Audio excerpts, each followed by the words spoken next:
کا یہ جو ڈسکشن ہے اس میں ہم یہ ڈسکس کریں گے کہ کسی بھی شعر کا مفہوم کیسے لکھا جاتا ہے. اس کو لکھنے کے لیے سب سے پہلے میں آپ کو یہ انٹروڈکشن بتاتا جاؤں کہ کلاس 6 کی اردو کی کتاب APS کی سلیبس کی اس میں نظم ہے سچائی اور اس کے شاعر مظفر واسطی صاحب, ان کے بارے میں ڈسکشن میں کرنے جا رہا ہوں. سب سے پہلے یہ کہ ہمیں یہ فرق جاننا ضروری ہے کہ شعر کیا ہوتا ہے, بند کیا ہوتا ہے اور نظم کیا ہوتا ہے.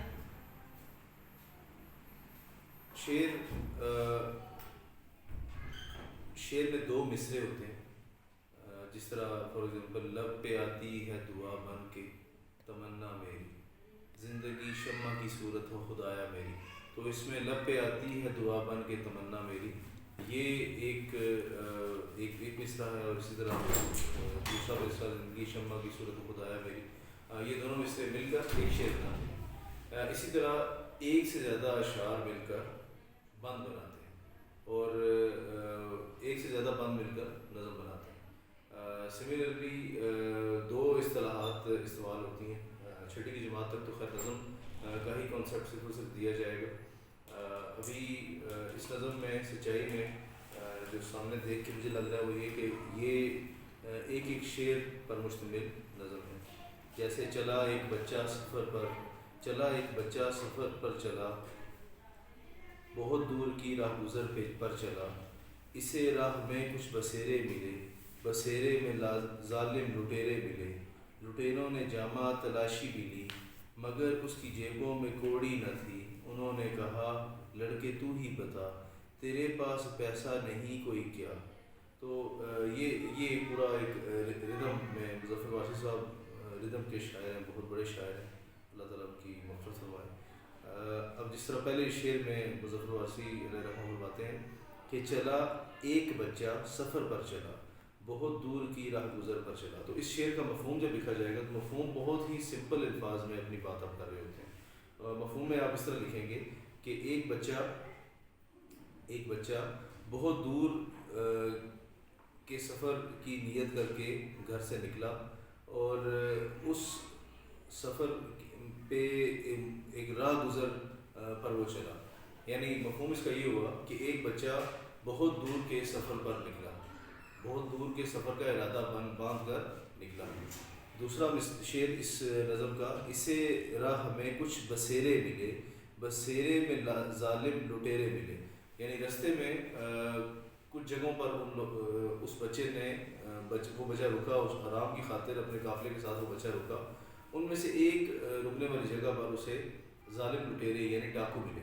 تو دوسرے جو شعر ہے اس کا مفہوم یہ ہوگا کہ اسے رستے میں رکنے کی جگہ پر ظالم لٹیرے ملے. مختصر مفہوم جو ہے وہ سنگل لائنر ہوتا ہے.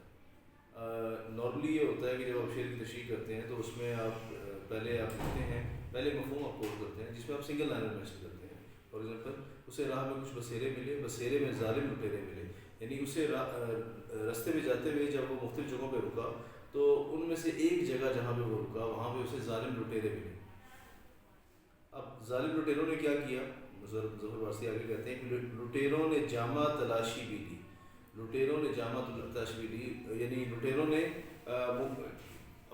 اس کے پورے جسم کی تلاشی کی کہ اس کے پاس کچھ ہے تو نہیں, اور مگر اس کی جیبوں میں کوڑی نہ تھی. لیکن اس تلاشی کے باوجود لٹیروں نے تلاشی لی, اس میں لٹیروں نے جو ڈاکو تھے انہوں نے اس کی جیبیں تلاش کی, ان جیبوں میں اس کے پاس کچھ بھی نہیں تھا. لہٰذا انہوں نے کہا لڑکے تو ہی بتا تیرے پاس پیسہ نہیں کوئی کیا. انہوں نے خود لڑکے سے پوچھا کہ اے لڑکے تو خود ہی بتا دے, تیرے پاس کوئی پیسہ نظر نہیں آیا, کوئی پیسہ نہیں ملا, تو بتا کہ کیا آیا تیرے پاس پیسہ ہے, تیرے پاس کوئی پیسے ہیں, تیرے پاس کوئی رقم موجود ہے, تیرے پاس کوئی مال موجود ہے. وہ بولا رقم ہے چھپائی ہوئی, ہے کرتے کے اندر سلائی ہوئی. تو وہ لڑکا جو کہ بہت ہی سچائی کا پیکر اور سچ کہنے والا تھا, اس نے کہا کہ میرے پاس بالکل رقم ہے موجود, میرے پاس رقم موجود ہے, اور وہ رقم جو ہے نا وہ میرے کرتے کے اندر سلائی ہوئی ہے. وہ بولے رقم کا پتہ کیوں دیا, ہمیں بھید اپنا بتا کیوں دیا.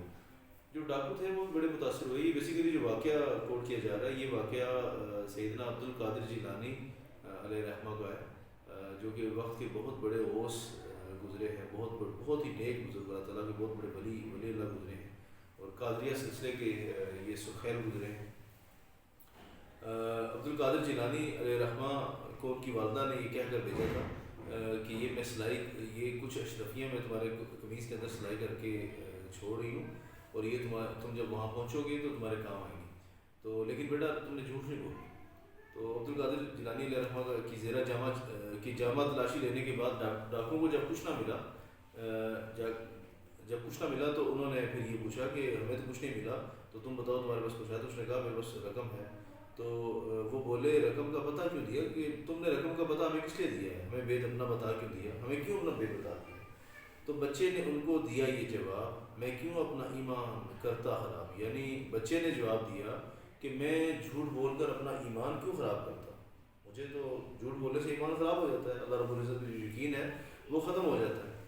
میری ماں کی ہے یہ نصیحت مجھے، نہیں جھوٹ کہنے کی عادت مجھے. میری ماں نے مجھے سچ بولنے کی نصیحت کی ہے، اور میری ماں نے مجھے جھوٹ بولنے سے منع کیا ہے.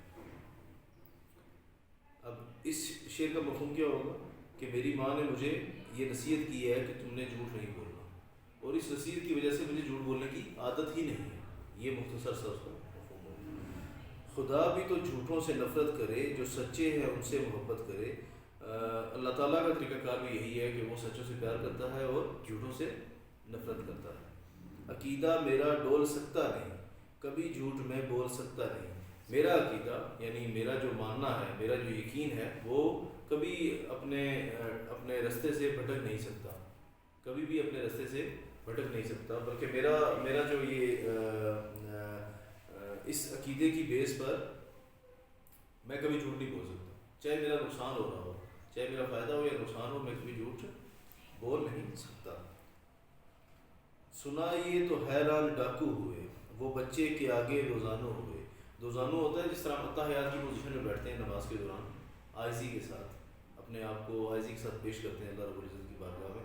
اسی طرح دونوں گٹھنوں کے بل بیٹھنے کو، اتحیات کی پوزیشن میں بیٹھنے کو دوزانو بیٹھنا کہتے ہیں، دو زانو بیٹھنا. تو انہوں نے کہا کہ ڈاکو نے جب یہ سن کر ڈاکو حیران رہ گئے، اور وہ ڈاکو ان کے مطیع و فرمانبردار ہو گئے. وہ ڈاکو ان کے مطیع و فرمانبردار ہو گئے. ادب سے اسے پیار کرنے لگے، صداقت کا اقرار کرنے لگے. ڈاکو بڑے ادب کے ساتھ، اس بچے کی یہ بات سن کر بڑے ادب کے ساتھ ڈاکوؤں نے اس کا ادب و احترام کیا، ان کا ادب و احترام کیا، اور ان کے ساتھ پیار والا معاملہ کیا.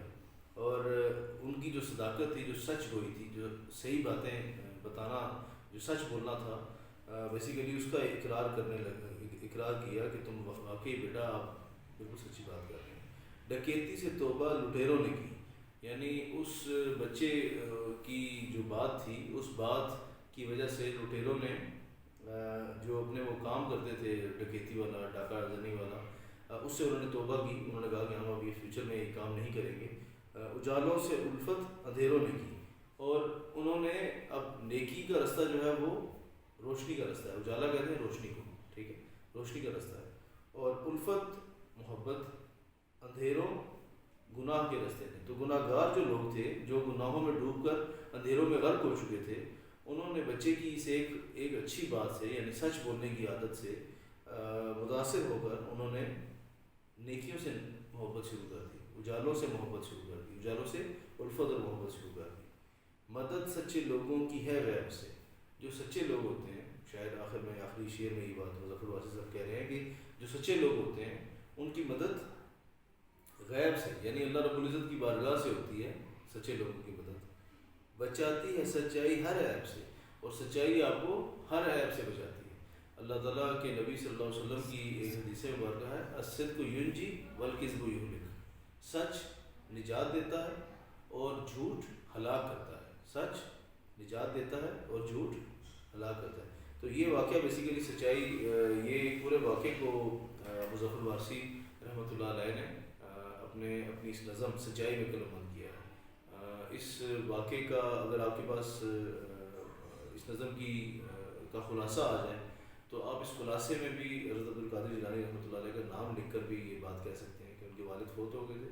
ان کی والدہ نے ان کو سفر پر بھیجنے سے پہلے یہ کہا کہ بیٹا میں نے کچھ زیادہ رات تمہاری قمیض کے نیچے سی دی ہے, جب تم وہاں جاؤ گے منزل پہ پہنچو گے تو تم اس کو کھول کے استعمال کرنا, لیکن بیٹا تم نے رستے میں جھوٹ نہیں بولنا.